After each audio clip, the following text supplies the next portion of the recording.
Hey, you've tuned in to the GFree and Happy Show tonight.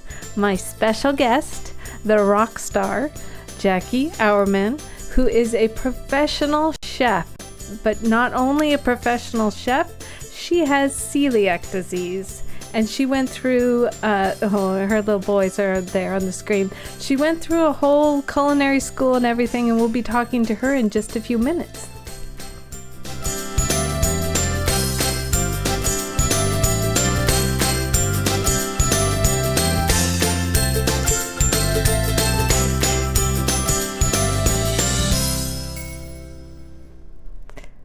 Welcome to the GFree and Happy Show that happens every Monday night at 7 p.m. Pacific, 10 p.m. Eastern. I'm your host, Kathy, and I have been GFree and Happy for 5 years now.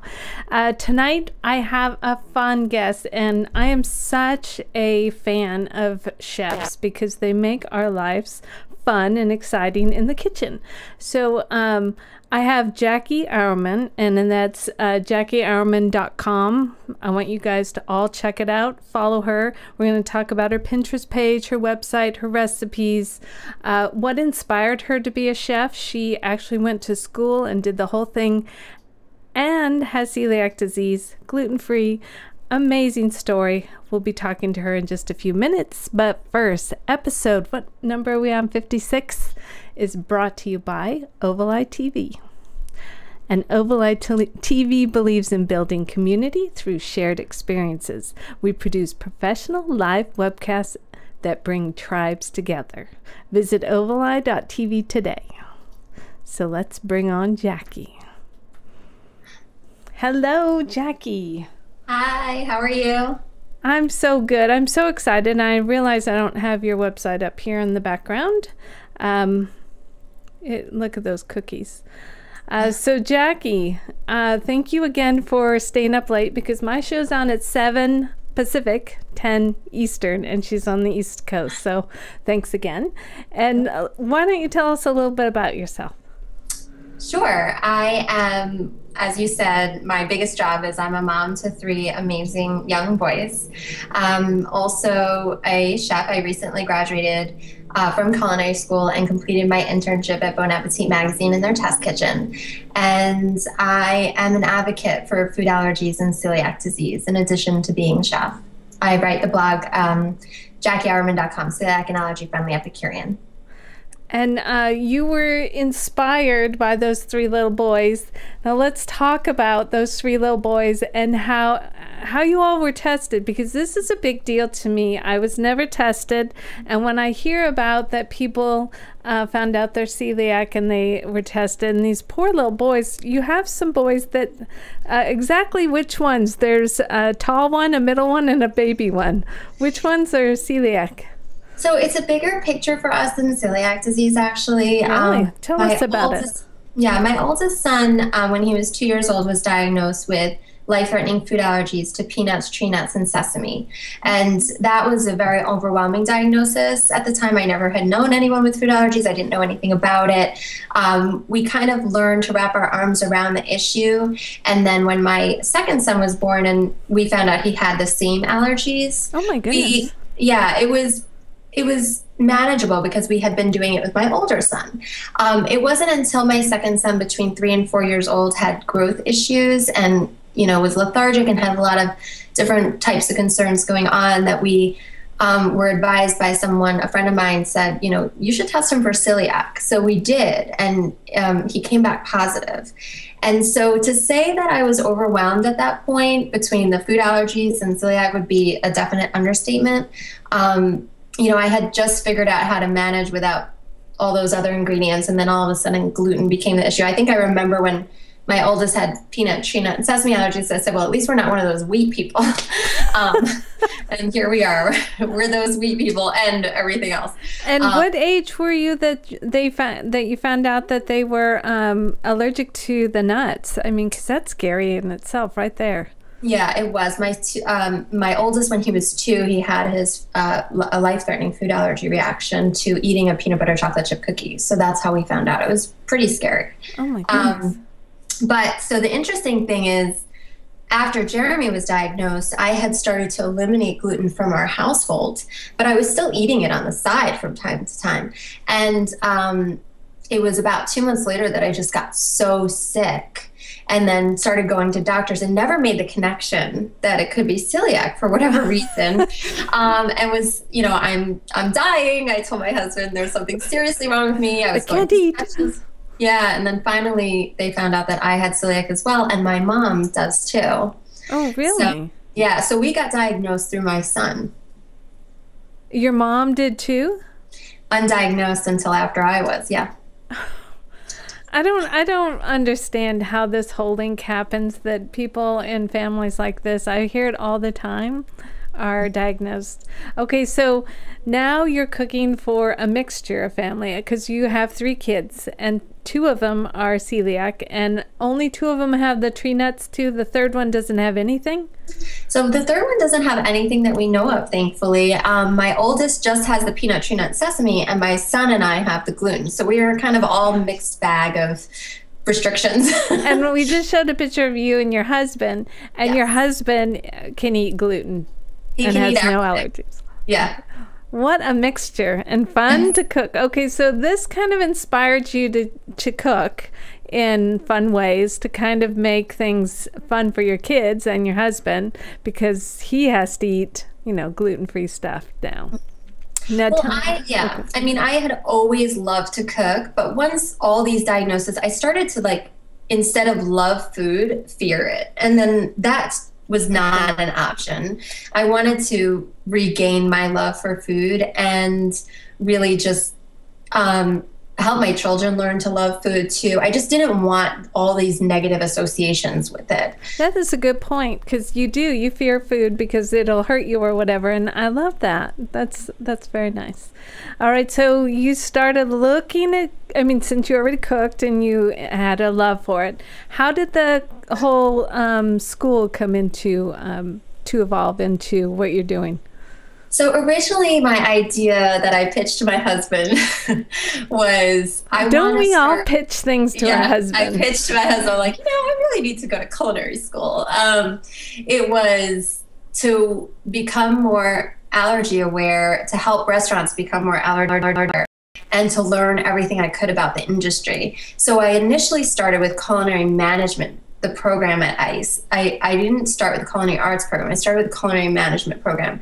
And when I was there, I was looking into the professional kitchen every day and watching the students cook. And just from the minute I got there, I knew I needed to be in the kitchen and I wanted to do the full program. So that's, as I started to talk about my business plan, I said, I not only want to help restaurants become more allergy aware, I want to help other people, not only us, but help other people who are dealing with these issues really learn how to cook for themselves and enjoy and love food too. And you have 3 boys. I had this thing about teaching my son everything to cook, or making him interested in cooking, because men and guys, I think, need to know how to cook. So are you teaching your boys how to make fun food too? Whenever they're interested in learning, absolutely. It's funny because my oldest one, he's like, yeah, he'll come in and he'll play for a little bit, but not so much. My middle one, the one who has celiac disease, actually, he's the most limited in terms of what he likes to eat, but he is my sous chef. He loves to be in the kitchen with me. And my baby too. My 4-year-old loves to cook too. Okay, so let's talk about this school thing. So you're seeing the kitchens. They're probably cross-contaminating, gluten everywhere. Yes. And so how in the world, see, this is the thing that I've been dying to ask you. How in the world did you learn to cook in a gluten school when you have celiac disease? Let's talk about that now. Okay, so before I signed up for the program, I met with the advisors and I talked with the heads of the program to explain my dietary restrictions. What they did for me was allow me to bring in my own ingredients and experiment. The chef instructors, not every school is like this. I've heard a lot of culinary schools are super, super strict, by the book, follow the recipe, no adaptations.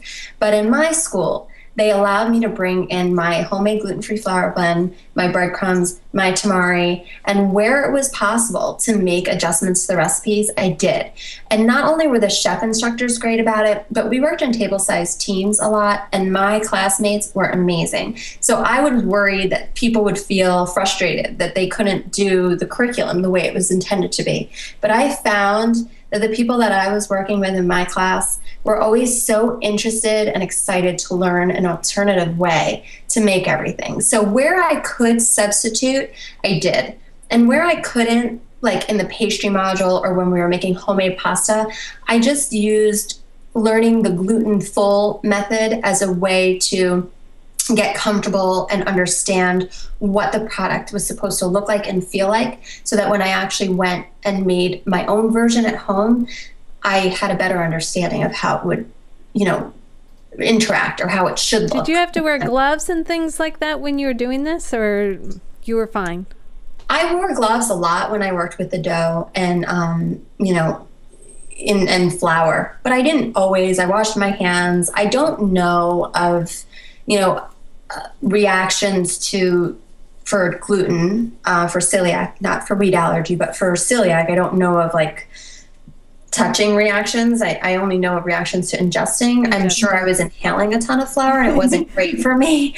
But I was okay. But it was only one part of the class too. It wasn't like you had to work with gluten every day anyway. So, right. Yeah. And they allowed me to substitute wherever I could a lot. So it was great. That is so impressive and happy. Do you want to mention what school, exactly what school you went to? Absolutely. I went to the Institute of Culinary Education in Manhattan. It's across the street from Italy. It's a fabulous school. They also highlighted me as one of their bloggers. So they featured me on their blog and had me I share saw stories. that. Yeah, life as a gluten-free culinary student. So they were incredibly supportive. And what's interesting is the head of the pastry arts program there, and might be somebody you want to talk to, Michelle Tempakis, Chef Michelle. She was the head of the advanced pastry division for a long time, and she was diagnosed with celiac 6 years ago. So if you can imagine a woman who makes her living as the head of the advanced pastry division who was diagnosed with celiac disease. So she ended up starting a gluten-free bakery. So whipped pastry. Yeah. Wait, say it again. Where? What one? What bakery? It's Whipped Pastry Boutique. Yeah. That's Chef Michelle. She was my pastry chef. So even when I went through the pastry program, my chef had celiac. It was just an amazing experience. See, you all inspire me. I'm so happy because everybody, that I follow or whatever, they're so careful. Oh, don't ingest, don't inhale this stuff. But you went out and you did it, and you even cooked it so you could see the textures. Now, when you did all this textures, you went home or into the kitchen there, and you kind of practiced making that same texture, correct? Correct. Because I'm coming to the part, and we still have a lot to talk about, but I'm so excited because tonight I tried one of her recipes, and it's this one right here that I have up. And we're going to go over a couple of these favorite. Actually, this is one of Jackie's favorites, and I have to say, here is I made it before the show tonight. Okay, producer, there we go. This, I hope it looks good. Hold on. Yeah, there. This, I made it. It's the super easiest chicken recipe, and it tastes just like the real gluten stuff. This is one of the recipes that I really missed. I was telling Chef Jackie that I really love and miss General Tso's, because I could get that in a jiffy at my local store for a quick meal, and it tasted so good. So here it is on her website tonight, and it's so easy. And I wanted to talk to her about this because it's made differently than I've ever had to cook before. It's actually, you chop up the chicken and you beat up an egg and you put it in a bowl with salt and pepper, and then you put the chicken and the egg in a bowl, cover it up, and you put it in the fridge for 15 to 20 minutes. Mm-hmm. So that kind of makes it all bubbly or something. I don't know, what does it do? What I think it does is it just makes the chicken cold so that when you dip it in the cornstarch and then it goes into the frying pan, it's a little firmer and you're just really encrusting it on the outside. You're also marinating it with the seasonings of the salt and pepper too, so you're giving it some flavor. Because really, and I didn't have canola oil, I only have avocado oil, so that's what I deep fried it in, and it was super tasty. But all you do is you dredge it in cornstarch, and I had never done that before, and it's the best kind of crunchiness on a chicken. So I want everybody to go to Jackie's website and get this, and I have the link. It's on my Twitter page, actually, Jen. But this was easy. It made in like 20 minutes. It had the sauce, and then you can make it with she suggests broccoli, but I had asparagus. You kind of have to go with the flow.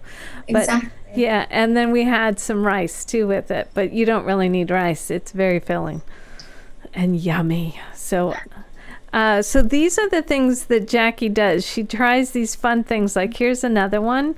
It's the short ribs, which I have to try. This is another one. Look at that. Does that not look amazing or what? Thank you. And she gives such detailed recipes. You can print them. I always put them on my iPad, and I have the iPad in the kitchen. I don't know what I did without that iPad, but it's, I mean, look, there's like 5 things to do, and you always are using the gluten-free soy sauce, which I really enjoy too, and brown sugar or sugar, honey. All right, so, and then here's another one. She has the gluten-free skillet cornbread with honey and thyme. What the heck? How did you come up with thyme in this? I've never tried that. So when I was working at Bon Appetit magazine, part of my responsibility in the test kitchen was to make family meal. So you can imagine it's pretty intimidating to make a meal for the senior food editors at one of the best food magazines ever, every day. And you don't want to just make things that they're used to eating. You want to mix it up a little bit, change the flavor profile. They tend to have fatigue in their taste buds. They've been eating everything all the time. So the thyme addition was just a way to make it a little bit more exciting, a little bit different than your average cornbread. Yeah, and that's a really, wow, you did that? Are you still doing that? At Bon Appetit? Yeah. That was part of, so for the Institute of Culinary Education, you do 5 modules in the school, in the classroom, and 1 module is an externship. A lot of people do a restaurant. I actually was fortunate enough to get into the test kitchen at Bon Appetit, and it really fit in great with what I'm doing with my blog and writing recipes and learning how to write them and how to test them for a professional publication.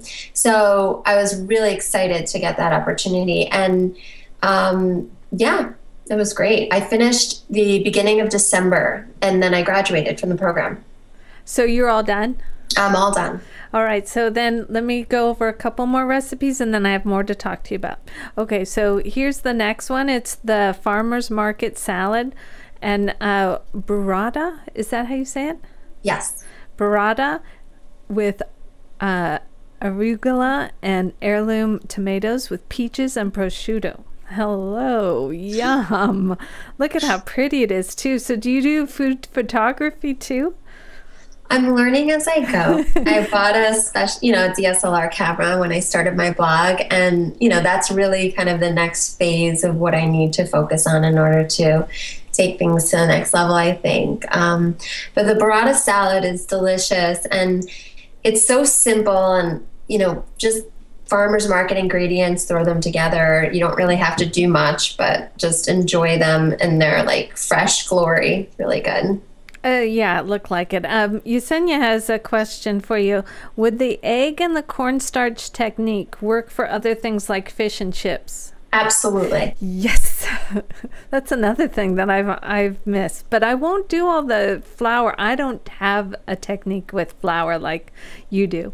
So a cornstarch would be very easy, and it really had a nice crust too.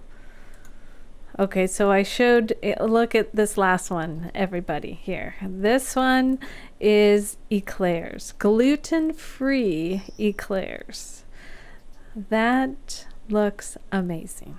And then she gives in detail the recipe. I really do like how you print out, you know, you put your recipe at the bottom of each page. Thanks. Nicely done. And she says I mean, look at that, nicely done instructions. So everybody, if anybody tries this eclair, I want to see pictures of that one, because look at that, gorgeous. I've got quite a few people who've tried it with great success. Yeah. Oh, good. All right, so then I want to talk to you about your Pinterest pages, because I want everybody to follow Jackie on the Pinterest pages. You'll learn a lot about celiac disease also, because she is a big advocate mainly for kids. And now I understand why. I found you through Taylor, Gluten Away. And now I understand why you two have connected so well too. Mm-hmm. Yes, so here is her Pinterest page. Can we, producer, show this too? She's got tons of what is celiac and all sorts of great tips for schools too. And then the other one is food allergy awareness and resources. Where's your recipes, Jackie? So I have, if you go to my main Pinterest page, I have several different boards. There are recipes that inspire me. So if anybody wants to see kind of like what I'm looking at that I want to play around with and change and either make gluten-free or just make in a different way. Yeah, here it is. And then I have my savory and my sweet recipes as well. Little bites, my savory, my sweet, recipes that inspire me, skinny sweets, sweets daily. Yeah, restaurant reviews, that's, wow, cocktails, everything. So check out her Pinterest page too. So let's continue on here about this, your gluten-free classes. What is this going to help you with? Are you going to continue to be an advocate? Of course, I'm sure. But what are you hoping to do with your new graduation or, you know, school certificate? I want to, like, I'm launching this month locally, small individual group classes, and they're not just gluten-free. If they're in my house, they have to be, and you know, also peanut, tree nut free, except we can eat almonds, but at other people's houses, I could work with them for whatever they want to learn how to do. So I'm doing that locally because I just absolutely love to cook, and I feel like it's so empowering to help people learn how to do so as well, and enjoyable for me. So I'm excited to do that here. And if I could, you know, broaden that in some way, whether it's do video classes or maybe even write a book someday, that would be amazing and incredible as a dream. And then the other things that I'm going to do are freelance recipe development and testing. I want to continue to write recipes, not only for my own blog, but also for publications like Bon Appetit or any other publications out there that are looking for gluten-free recipes, which I feel like there are a lot lately because there seems to be a big demand for that. And also, if there are restaurants that are interested in learning how to create a menu that their patrons can enjoy, and also understanding the practices and the policies that they need to have in the back of the house to accommodate it safely, to consult with them as well. And that's and by the way, Gluten Away says her recipes are definitely some of my favorites to share. Gluten Away, I agree, and I'll be sharing more too. I have a question about the whole restaurant kitchen atmosphere. What did you learn as you saw all this that you can really tell us all to be aware of when we're going to restaurants? I didn't put that on your questions, but now it's like, that's a huge thing you saw too. Yeah, I mean, I will say that as much as I know about food and I love food, I do, you know, I'm not going to lie and say that I don't approach eating out with my family, especially my children, not only with celiac, but with life-threatening food allergies, with a bit of anxiety every time. So I always call in advance and make sure that I speak to someone to get a sense for how they handle the allergies. And I think that chef cards are a wonderful idea. I know Taylor has some on his website that he sells. Those chef cards are a fantastic way because you can say, I have this, this, and this, and you hope that somebody writes it down, but it's the telephone game. And I think that when you highlight it and you hand them something that explains what it is and it goes through the process of making your food, that it's a constant reminder of what they can do. You have to be careful. There's definitely cross-contamination, and you have to make sure that the places that you're going to understand that and are interested and willing to accommodate. That being said, there are a lot of places that are. So you just got to find them. Allergy Eats is a great website that, I don't know if you've ever seen it, that rates restaurants based on their allergy awareness. Wait, which website again? Allergyeats.com. Allergyeats.com. I don't know that one, so I'll check that out. Everybody check that out. Yeah. Oh, good. And glutenaway.com has the cards that she's talking about that you can order from his site and then give to the chef or the servers at the restaurant, so they know what a celiac card looks like, and they can pass it on to the back. Mm-hmm. So good.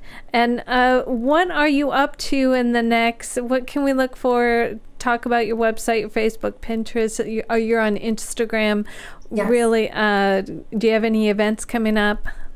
I don't have any events coming up right now, other than, like I said, the local cooking classes that I'm teaching. Continuing to post recipes on my website once a week is generally my goal, and I've been able to meet that, except for the last 2 weeks we were stranded in Florida. I saw that. So yeah, you had quite the adventure with the snowstorm trying to get home. Yeah. We did. You made it safe. So that was probably my first miss, but overall I'm pretty good about sharing my recipes. And like I said, continuing to advocate. I also do a lot of food allergy awareness in our schools and talk to the kids. I go into each of the classrooms and I teach kids about food allergies and awareness, and taking care of one another and implementing some, allergy aware policies and things like that. So I keep myself pretty busy with things. Yeah. That's very nice. And so at the bottom here, it's JackieOurman.com. If you just go to that website, her Twitter, your Twitter handle's the same, right? Jackie Ourman. Yes. The only thing that was different was your Facebook page, and that's Cafe Jackie. Yes. Yes.